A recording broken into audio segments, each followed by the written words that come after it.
하나님 감사합니다. 어려운 시기지만 우리가 또 예배할 수 있는 이런 축복을 누리게 되었습니다. 하나님 너무나 감사합니다. 예배의 주인이신 하나님께서 구원받은 죄 백성들에게 성령의 충만함으로 이 시간 임하시고 인도하여 주옵소서. 감사합니다. 예수님의 이름으로 기도했습니다. 아멘. 1700년대가 들어서면서 한반도에, 그러니까 남한 북한을 합친 이야기죠. 조그만 성경 공부 모임이 시작되었습니다. 평양에서였습니다. 그것이 약 1903년경 이야기입니다. 성경 말씀 온전히 공부하면 하나님 은혜 임하겠죠. 이게 확산되는 겁니다. 어느 순간 성경 공부 모임을 넘어서 회개 운동이 되어진 겁니다. 그리고 드디어 1907년을 정점으로 평양에서 시작되어진 평양 대부흥 운동이 시작이 되어진 겁니다. 전 나라에 복음이 전파되고 신학교가 세워지고 목회자가 세워지고 곳곳마다 교회가 세워지고 전도가 되어지는 이런 역사가 나타나게 되어진 겁니다. 아마 그때 한번 이 한반도가 통일되어진 것 같아요. 그래서 앞으로는 통일 사상 가지고는 안 됩니다. 좌파 우파 택도 없는 소리고 하나님의 은혜로 이 나라 통일되어야 돼요. 북한은 그만큼 중요한 국가이고 우리의 동포입니다. 사랑해야 되고. 이제 문제가 생겼죠. 시간 지나면서 좌파 우파 대립이 되어지는 거예요. 하여간 이 사상 가진 사람들이 문제입니다. 어느 순간 중국과 구소련의 도움을 받고 북한이 남침을 하게 되었습니다. 전쟁이 난 거죠. 그때였습니다. 공산주의 성향에는 그런 게 있습니다. 누군가를 적을 만들게 만들어요. 네가 왜 집이 없는지 알아? 제가 많이 가지고 있어. 네가 왜 직장이 없는지 알아? 제가 많이 가지고 있어. 네가 왜 돈이 없는지 알아? 제가 많이 가지고 있어. 왜 네 아버지가 지게지고 소장농으로 시커멓게 일하는데 저놈은 잘 먹고 사는지 알아? 저놈이 가진 사람이야. 어때? 가만히 있으면 되겠어? 그러면 뭐 사람들을 선동하는 거죠. 이간질시키고 분열시키고 누군가를 적을 만들게 하고 빨간 완장 채우고 축창 들려가지고 인민재판을 하고 막 죽이게 하는 겁니다. 가진 자, 배운 자, 아는 자, 능력 있는 자가 숙청 대상이 된 거예요. 그거 다 쫓아내면 어떻게 됩니까? 지금 묵관되는 겁니다. 전 인민이 인민복 입고 다 같이 평등하게 찌질 굶어 죽을 만큼 사는 민족이 되는 겁니다. 그런데 이때 애매한 단체 하나가 얻어 걸린 거예요. 그게 바로 교회였습니다. 기독교였어요. 왜 기독교회가 얻어 걸렸냐? 이 공산주의자들이 사람들을 선동하거든요. 없는 사람들을 선동해서 투쟁하게 하는 겁니다. 프롤레타리아 혁명을 일으키는 거예요. 부르주아에 대한 적대감을 심어놔서 그들을 공격하게 하는데 문제는 이 기독교인들이 말을 안 듣는 거예요. 야, 니네가 왜 힘든지 알아? 그거 다 저 사람 때문이야? 하면은 기독교인들은 아니야. 하나님이 우리 사랑하고 있어. 아니야. 나에게 부족한 것 없어. 아니야. 나 일체 자족함 배웠어. 아니야. 사망의 엄침한 골짜기 가도 나 해를 두렵지 않아. 이를 말하는 겁니다. 이를 말하니까 공산주의가 보기에 이 기독교 때문에 프롤레타리아 혁명이 안 일어나는 거예요. 이 기독교 물만 들어가면 아니야, 괜찮아. 하나님이 내 인생 인도하고 있고 나 축복하고 있고 나 지금 너무 감사하고 성령 충만해 하니까 저 공산주의가 이 혁명이 진행이 안 되는 겁니다. 그래서 하늘에 총을 쐈습니다. 그리고 한 말이 하나님은 죽었다. 그리고 그때 나온 말이 기독교는 아편이다.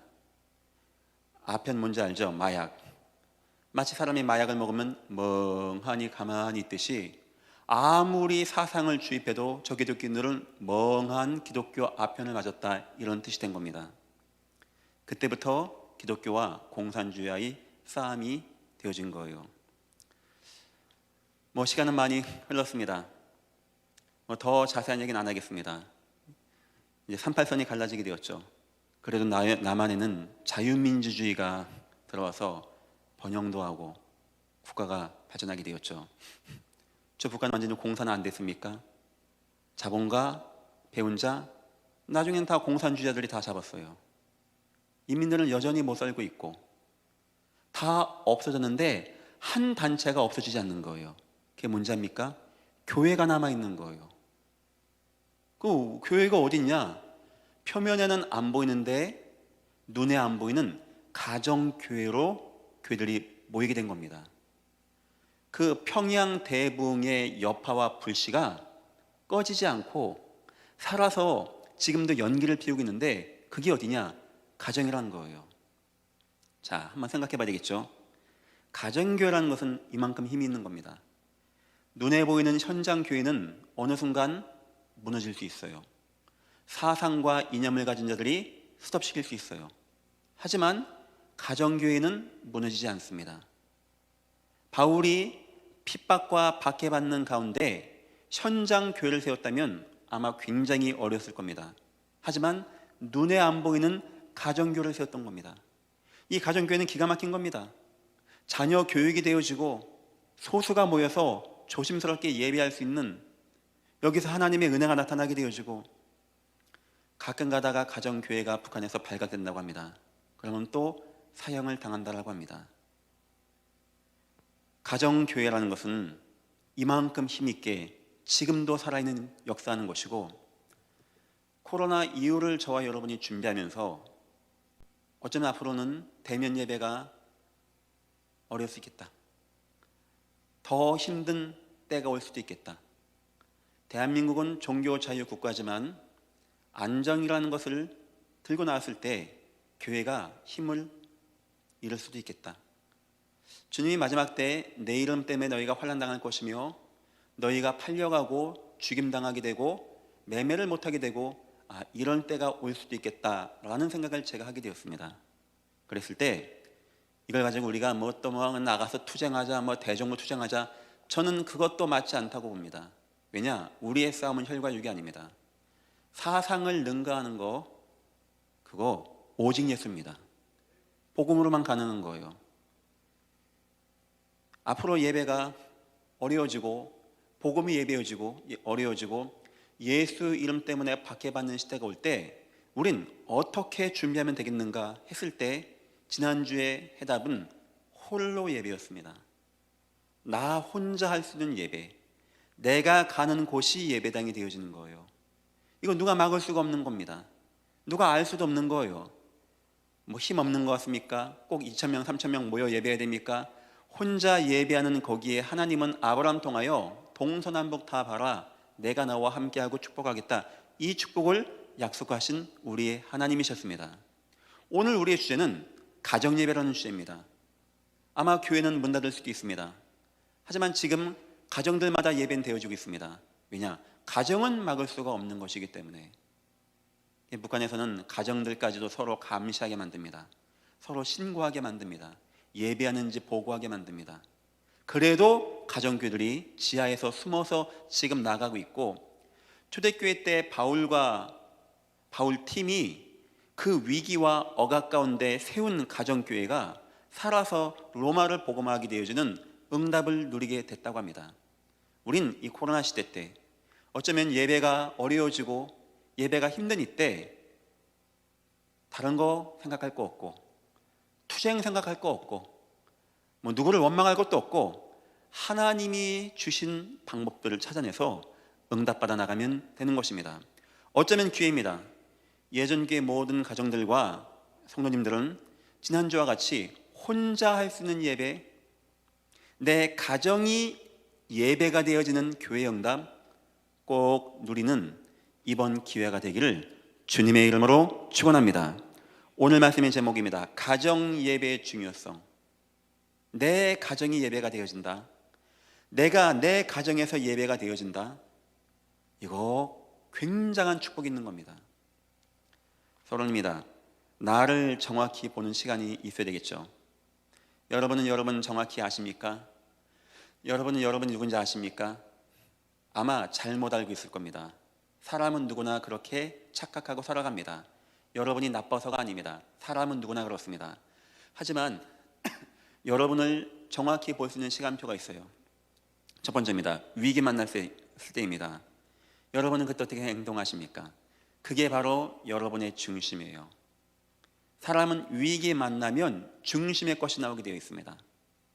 위기 만나면 그때 가장 밑바닥에 있던 믿음이 나오게 되었어요.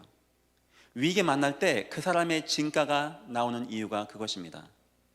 평상시에 뭐 사람 좋고 사람 착해, 아 역시 호인이야, 아닙니다. 위기 만나보면 되어지는 거예요. 위기 만나보면 내 남편이 이해가 되는 거고, 위기 만나보면 내 아내가 이해가 되는 거예요. 저는 그런 사람 좋아합니다. 위기 만날 때 차분해지는 사람. 괜찮다. 하나님이 예배하셨다.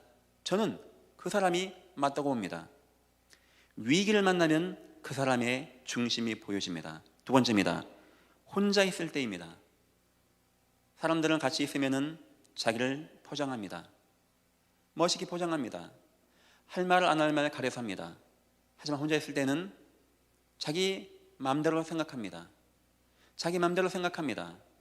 그래서 지난주 홀로 예배가 되어진다, 이번 주 가정 예배가 되어진다. 여러분은 나중에 이 예전께 3대 목사님이 어떤 사람 왔으면 좋겠습니까? 뭐 좋은 대학교에서 종교학 박사학위 받고 교수 한 분이 오면 좋을 것 같습니까? 아무 힘 없는 겁니다. 저는 이런 분이 왔으면 좋겠어요. 혼자 예배가 되어지는 분, 가정 예배가 되어지는 분, 진짜 하나님을 아는 분, 복음 사랑하는 분, 설교 때 딴 얘기 안 할 분, 오직 예수만 말할 분, 이 교회와 성도를 위해서 헌신하고 기도할 분, 저는 그런 분이 오면은 이 교회가 부흥하고 성장한다라고 저는 믿고 있습니다. 사람 혼자 있을 때 옛사람 나옵니다. 여러분 혼자 있을 때 주로 뭐 하십니까? 그게 여러분의 진모습이에요. 같이 있을 때 같이 모여서 통성 기도하고 손 들고 할렐루야 찬양하고, 그건 가식입니다. 그건 불교 신자도 따라할 수 있습니다.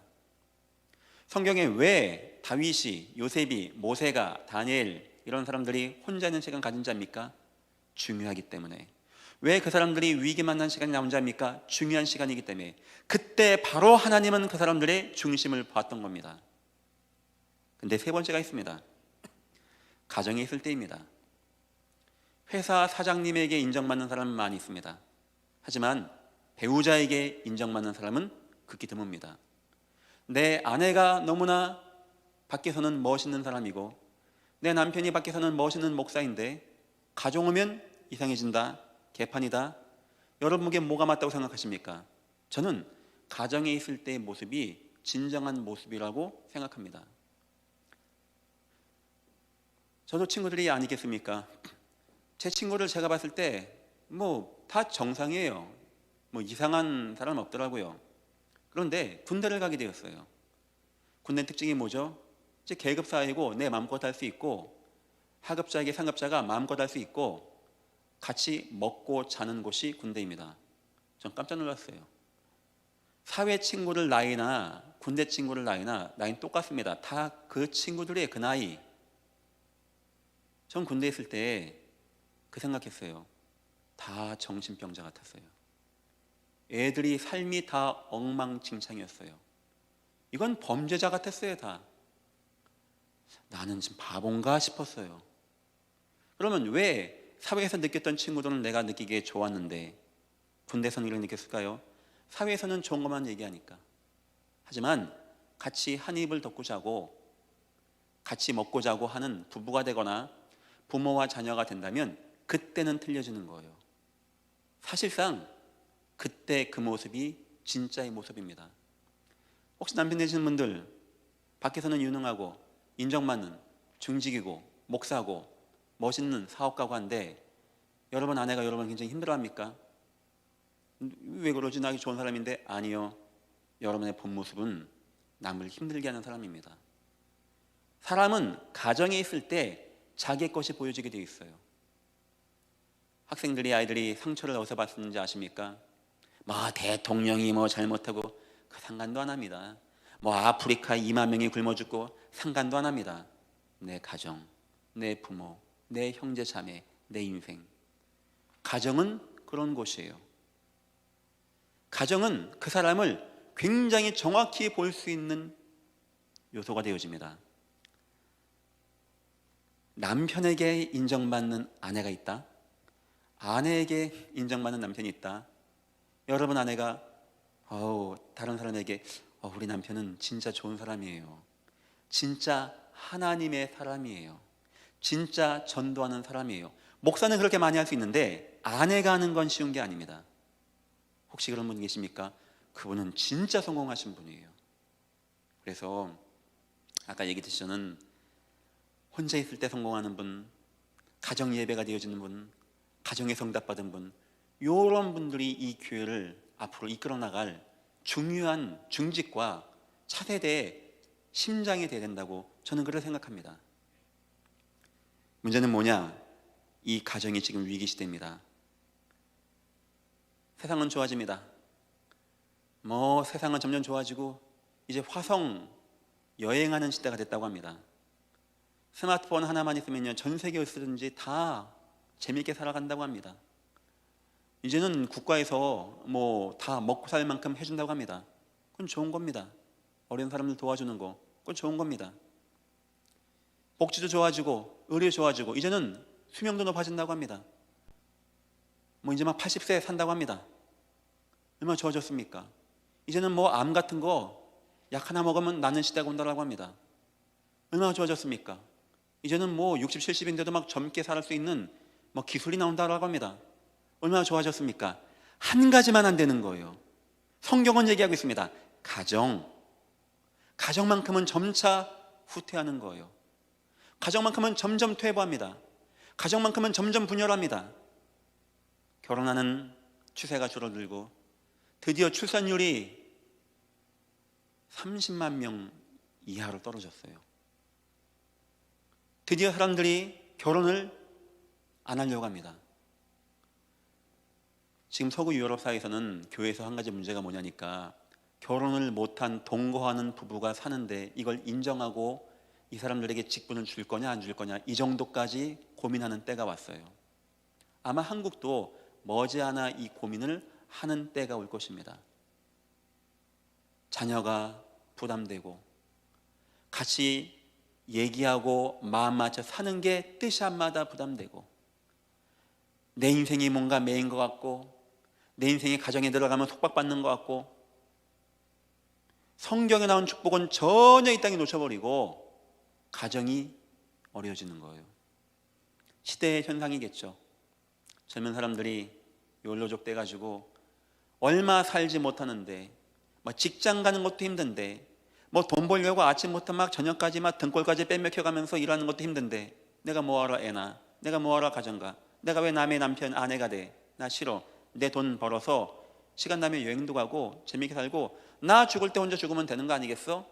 이런 사회적인 현상, 이게 막 퍼져나가고 있고 개인 갈등의 표출입니다.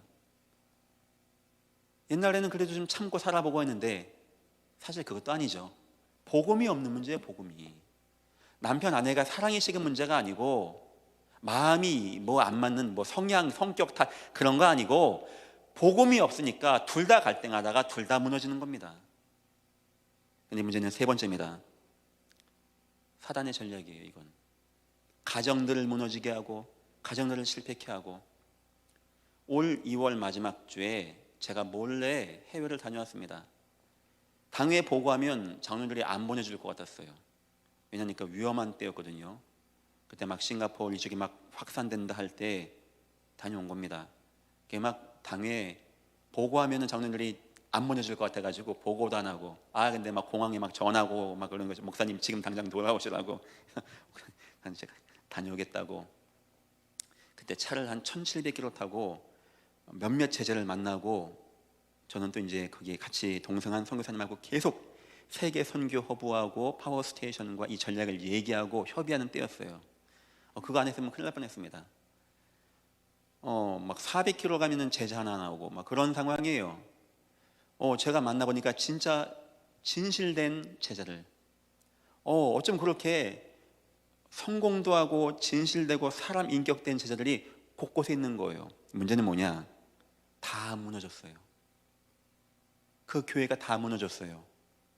한결같이 어떤 문제인지 압니까? 이 제자들이 가정이 안 된 거예요. 가정이 이제 깨어진 거죠. 저는 그거 이해합니다. 살다 보면 그런 문제 올 수 있어요. 문제는 뭐냐? 이 제자 가정이 이렇게 되다 보니까 교회가 공중분해가 돼버린 거예요. 교회가 있기야 있는데 힘이 하나도 없는 교회가 되어진 거예요. 제가 그때 갔다 오고 나서 안수 지사님들, 지금 나이 젊으신 분들을 다 불렀어요. 물어봤어요. 가정 어떠냐? 가정 어떠냐? 가정 어떠냐? 왜냐니까 그리고 얘기했어요. 가정 잘 지켜야 된다고. 가정 잘 지키라고. 그때부터 생각 많이 했습니다. 어떻게 하면 우리 예전교회는 가정을 잘 지키고 부부가 처음 사랑을 끝까지 유지하고 나가겠는가? 세상으로는 불가능한 얘기인데 은혜 받아야 되겠구나. 다행히 제가 우리 가정들 단 아닙니다. 예, 알아보니까 괜찮아요. 좋아요. 안정되고. 우리는 예수 말고는 할 얘기가 없는 겁니다. 무슨 부부가 서로 손을 붙잡고 눈 마주치고 자기 전에 아무 짝에 쓸모없는 거예요. 예수 들어가야 돼요. 예수 내만 받으면 안 되는 겁니다. 사단이 가정을 공격합니다. 아담과 가정 공격합니다. 자녀가 무너지게 합니다. 가정 교회가 무너지게 합니다. 다 흩어지게 합니다. 여기에 지금 이 중요한 가정들이 속수무책으로 무너지고 있는 겁니다. 두 번째입니다. 가정 지키는 방법 3가지 말씀드리겠습니다. 이대로 하시면 됩니다. 다른 거 없습니다. 이대로 하시면 돼. 천하 없는 영화배우 두 남녀가, 너무 멋있는 영화배우 남녀가, 돈도 많은 남녀가 만났습니까? 행복할 것 같죠? 저렇게 이쁜 아가씨랑 한번 살아보고 싶다. 행복할 것 같죠? 글쎄요, 저만 그런지 모르겠습니다. 이분들 오래 못 가요. 한 10년 못 가요. 5년 못 가요. 성격이 안 맞고, 그건 성격 안 맞는 거 아닙니다. 은혜를 못 받은 거예요. 그분들 영혼이 평안함을 못 누린 거예요. 그 문제로 나타난 것 뿐이지. 더 솔직히 얘기하면은 가정 지키는 게 가능한 얘기입니까? 한날 한시에 태어난 쌍둥이도 싸우는데, 내 형제하고도 안 맞아 같이 방 못 쓰겠는데, 가급적이면 혼자 집 나가 살고 싶은데, 그게 가능한 얘기입니까? 3가지 꼭 기억하십시오. 첫째, 여러분 가정이 무너지지 않게 지키는 방법. 첫째, 여러분 가정을 교회로 만들어야 돼요. 교회. 음부의 권세가 이기지 못하는 교회. 주님이 주관하는 교회. 두 번째입니다. 여러분 배우자를 전도 동력자가 되게 해야 돼요. 꼭 기억하십시오. 내 아내가, 내 남편이 전도 동력자가 되게 해야 돼요. 부부간에는 여기된 포럼이 되어줘야 돼요. 남편이 직장 가서 돈 많이 벌고 이 얘기하는 게 아니고, 아내가 애들이 말 안 듣고 이 얘기하는 게 아니고, 남편은 직장에서 응답받은 이야기, 아내는 현장에서 전도 응답받은 이야기. 제가 왜 이런 설명해 볼게요. 전도 이야기, 전도 포럼이 성경에 나와 있는 게 사도행전입니다. 그거 지금 저와 여러분이 읽고 듣는데 마음이 뜨거워집니다. 성령 역사하게 되어져요.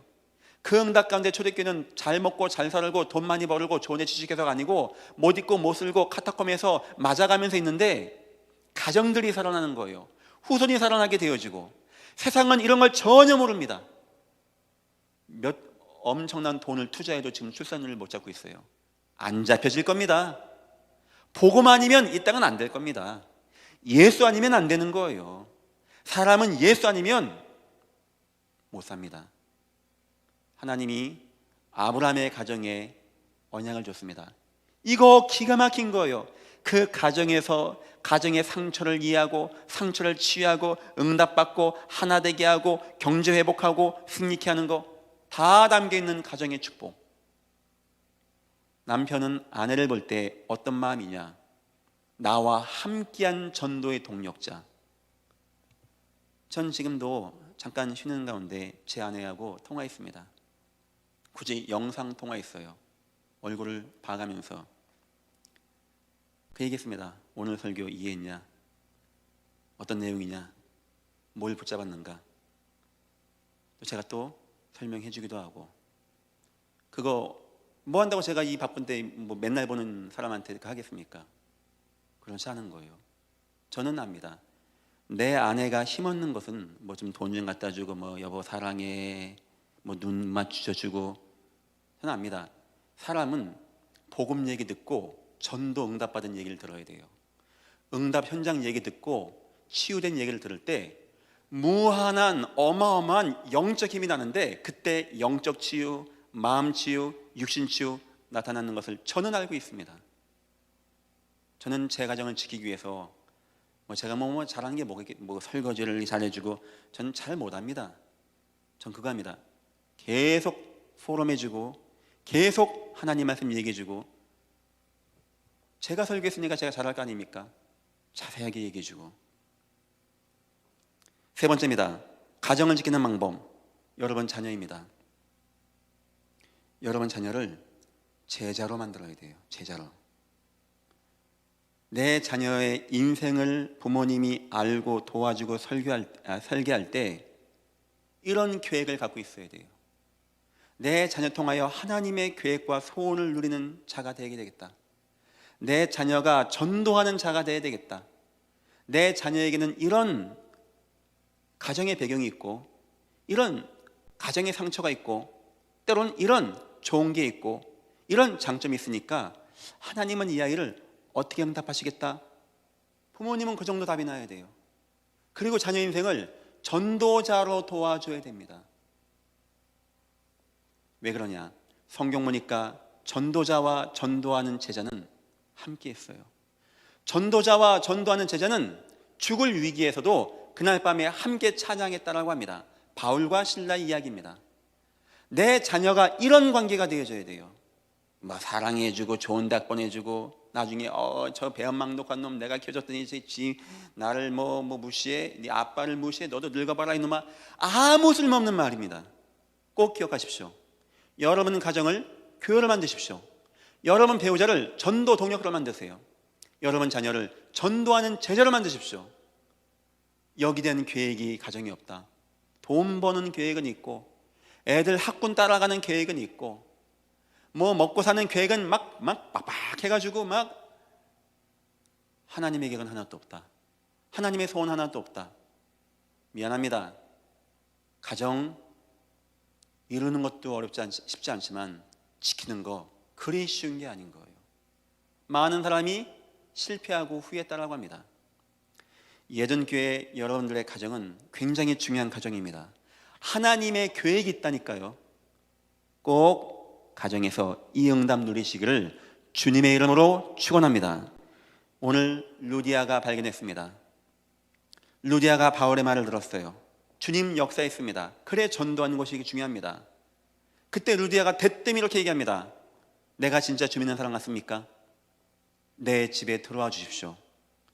이게 잠깐 만나 남자하고 여자가 만나 얘기했는데 여자가 내 집에 들어오세요, 이게 여러분 보기에 말이 되는 겁니까? 그때 2000년 전입니다. 지금으로 봐도 이해가 안 되는 말인데 루디아가 그렇게 말했어요. 우리 집에 들어와서 사십시오. 왜 그랬을까요? 루디아가 그 얘기 왜 했을까요? 저는 생각합니다. 바울이 문맥을 보니까 예수 설명한 게 분명해요. 그리고 또 하나 설명했어요. 그게 뭐냐? 당신과 당신 가정의 중요성을 설명했던 겁니다. 당신 인생 진짜 성공하고 싶습니까? 당신 응답받고 싶습니까? 당신 하나님의 계획 가운데 있고 싶습니까? 당신 집이 교회가 되어야 됩니다. 이 말에 루디아는 알았어요. 그 말이 무슨 말인지 알았어요. 내 가정교회가 나에게 얼마나 소중하고, 내 가문이 얼마나 소중하고, 내 인생과 내 삶이 얼마나 소중한지를 느꼈던 겁니다. 그래서 부탁한 겁니다. 그렇다면 나를 주민자로 안다면, 그렇다면 내 집에 들어와 유하소서. 가정들이 구원받고 치유받고, 여러분 느끼기에 바울이 거기서 뭐 했을까요? 아이고야 잘됐네, 막 성령이 아시아에 가지 못하게 하고 이게 마게도냐 오겠는데, 아유 나 막 이거 공짜 밥 먹게 생겼어. 아 이거 호텔도 이런 호텔 없어. 야 루디아 집 좋아. 아이고야 방도 깨끗하고 좋고 나 이게 살래. 아이고 하나님 복 줬어. 이럴 것 같습니까? 바울 거기서 뭐 했을까요? 지교회를 한 겁니다. 지교회. 교회를 한 거였어요. 교회. 저는 여러분의 모든 교회가 이런 응답 누리시기를 주님의 이름으로 축원드립니다. 성경의 전도자 되라, 가정이 교회가 돼야 된다, 이 말은 아이고 힘든데 나 집까지 교회 돼야 돼요, 아우 힘든, 이 말하는 게 아닙니다. 여러분의 인생을 가장 가치 있게 하고 힘 있게 하는 게 전도자고, 여러분의 가문을 치유하고 회복하고 가장 여러분의 인생을 멋있게 마지막 죽는 날 하나님 앞에, 하나님 나 아쉬운 거 없습니다, 모든 축복 다 누리고 하나님 감사합니다 할 때 내 가정이 교회가 되었다, 내 배우자가 전도 동력자가 되었다, 내 자손이 전도하는 제자가 되었다, 이거 이상의 축복이 없다는 겁니다. 루디아는 그리스도가 되어졌고, 지역 복음화 계획이 되어졌고, 나를 향한 계획이 되어졌고, 그 가운데 가정 예배의 중요성이 마음에 담겼던 겁니다. 여러분들은 이 코로나19 시대, 이어서 나타날 시대, 또한 앞으로 주님이 예언하신 그런 시대, 앞으로 아마 좋은 시대 안 올 것 같아요. 환란, 나라, 민족 막 싸우고, 뭐 지진, 기근, 난리, 소문, 민족 나라 막 대적하고 이간질하고 막 하는 시대, 거짓 선지자가 일어나고 교회 사랑이 식어지는 시대. 저는 생각합니다. 예배하기 어려운 시대, 지금은 양반이고 더 어려운 시대가 오겠구나. 그때의 전략은 내가 어디에 가든지 혼자 하는 예배, 내 가정에 가서 가정이 모여서 예배하는 예배. 성경 보니까 이 가정 예배가 통하여 지역에 살고 세계가 살았다고 하는데, 대한민국 역사를 들어보니까 저 평양 대봉의 역사 통하여 저 북한에 지금도 가정에서 예배가 되어지고 복음의 씨앗이 흘러가고 있다고 하는데, 그 가정 예배, 우리는 누구를 원망할 때가 아닙니다. 세상을 욕할 때가 아닙니다. 빨리 하나님이 주신 계획을 붙잡아야 됩니다. 홀로 예배야 가정 예배를 꼭 마음에 담기를 주님의 이름으로 축원드립니다. 루디아의 응답입니다. 그냥 가정 예배하니까 막 가정 좋고, 뭐 바울이 메시지 주니까 막 좋고 할렐루야, 그 정도가 아닙니다. 지역 교회의 응답이 되어져요.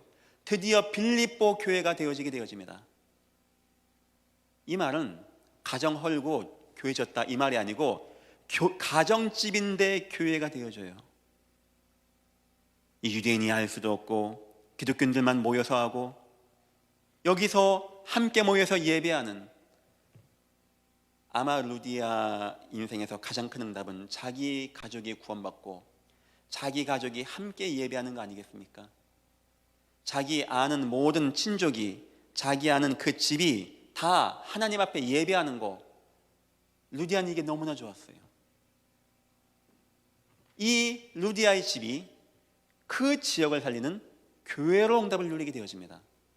하나님이 안산을 살리는데 여러만 가정을 택했다, 이거 귀한 거 아니겠습니까? 두 번째입니다. 갈급한 자 치유하는 응답을 누리게 되어집니다. 여기에 누가 오게 되어지냐? 이 다음에 나오는 저 많은 여종, 바울이 가다가 저 많은 여종 만났습니다. 막 소리 지르는 거예요. 힘들게 하고. 바울이 예수 이름을 취합니다. 바울이 이 여자를 어디 보냈다고 생각하십니까? 이제 뭐 알아서 막 살아나가라고 합니까? 저는 생각합니다. 루디아 집으로 보냈겠죠. 왜냐? 날마다 치유 학교 할 수 있는 그런 가정. 그 다음 이야기입니다.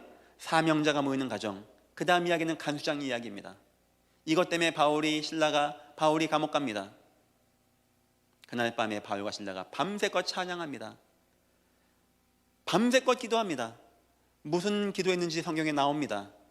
구원 기도했어요. 하나님, 이 지역에 구원밖에 없어서. 옥토 터지고 나서 간수장이 첫 번째 대답이 그렇습니다. 나 어떻게 하면 그 구원 받겠습니까? 선생님들이 우리가 어떻게 하면 구원 받으리까? 그때 나온 대답이 그 유명한 주 예수를 믿어라, 그리하면 너와 내 집이 구원을 얻으리라 하시니라.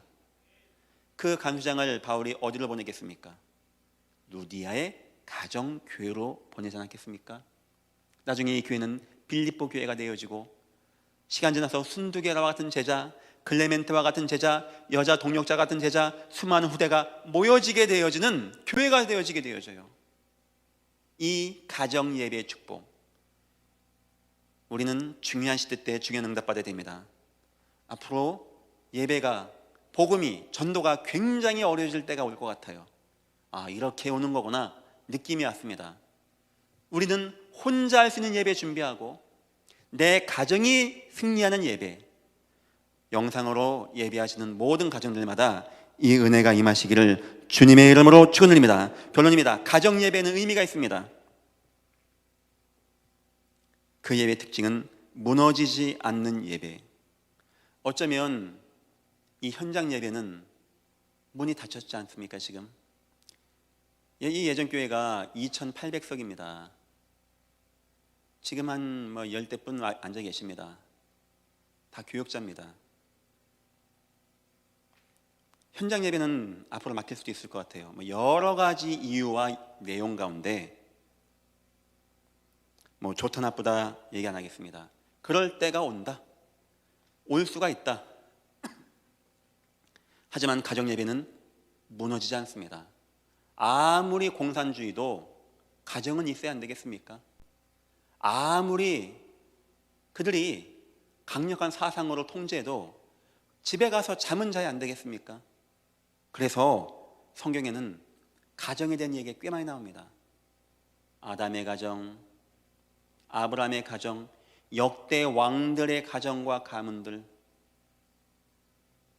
성경 보니까 그 디모데, 외조모 로이스, 어머니 유니게 있던 그 진실된 깨끗한 믿음이 자녀, 손자, 디모데에게까지 가게 되어지는, 이 집은 살아계신 하나님의 교회요 진리의 기둥과 터이니라 하게 되어지는 그 가정교회 역사. 절대 막혀지지 아니하고 무너지지 않는 예배의 응답. 두 번째입니다. 나를 치유하는 예배는 가정에서 되어집니다. 어쩌면 진짜 치유되는 것은, 진짜 내가 바뀌어지는 것은 가정에서, 아내를 통하여, 남편을 통하여, 부모를 통하여, 자녀를 통하여. 어쩌면 함께 모여서 손들고 찬양하는 것은 허식 아니겠습니까? 하지만 가정에서는 진정한 치유가 되어질 수 있는 힘이 나타나게 되어집니다. 세 번째입니다. 가정에서는, 이건 이제 후대에 대한 얘기죠, 날마다 어려서부터 오로지 예배가 되어집니다. 그들이 성전에 있든지 집에 있든지, 성전에 매일 갈 수 있는 상황은 아니었겠죠. 당장 먹고 사는 것도 없는데 주로 그들이 성전에 있든지 집에 있든지의 내용은 집을 말하는 거였어요. 유대교는 안식일만을 주장했는데 초대교회는 월, 화, 수, 목, 금, 토, 일, 집에서의 예배를 주장했던 겁니다. 가정 예배는 이런 힘이 있는 겁니다. 날마다 예배가 되어질 수 있는 현장, 시간 예배가 되어질 수 있는 현장, 어려서부터가 되어지는 현장, 아이 때부터 아이들이 예배할 수 있는 현장, 오로지가 되어질 수 있는 현장이 바로 가정 예배가 되어지는 것입니다. 성경은, 바울팀은 가정 예배를 굉장히 중요하게 우리에게 알려줬습니다. 그냥 옛날 이야기로 넘어갈 이야기가 아닙니다. 앞으로 박해하는 때, 복음 막힌 때, 복음 증가하기 힘든 때, 하나님은 곳곳마다 있는 성도의 가정을 통하여 지역과 민족을 복음화하고 가정을 세우고 여러분을 치유하고 응답받게 하실 하나님이 분명합니다. 지난주 설교와 같이 홀로 예배 승리하시고, 오늘 설교와 같이 가정 예배 승리하시고 응답받는 예전교회 모든 문을 닫으시기를 주님의 이름으로 축원합니다. 기도하겠습니다. 하나님 감사합니다. 이번 코로나 사태 이후에, 사태로 인하여 우리가 홀로 예배와 가정 예배라고 하는 코로나 이후를 준비할 수 있는 귀중한 응답을 받게 되었습니다. 하나님, 우리의 가는 현장이 교회가 되게 하시고 우리의 가정의 교회가 되어지게 하시사 무너지지 아니하고 깨어지지 아니하는 영원히 승리하는 가정교회 응답을 우리가 다 누리게 은혜 베푸시고 인도하여 주옵소서. 감사하며 예수님의 이름으로 기도했습니다. 아멘.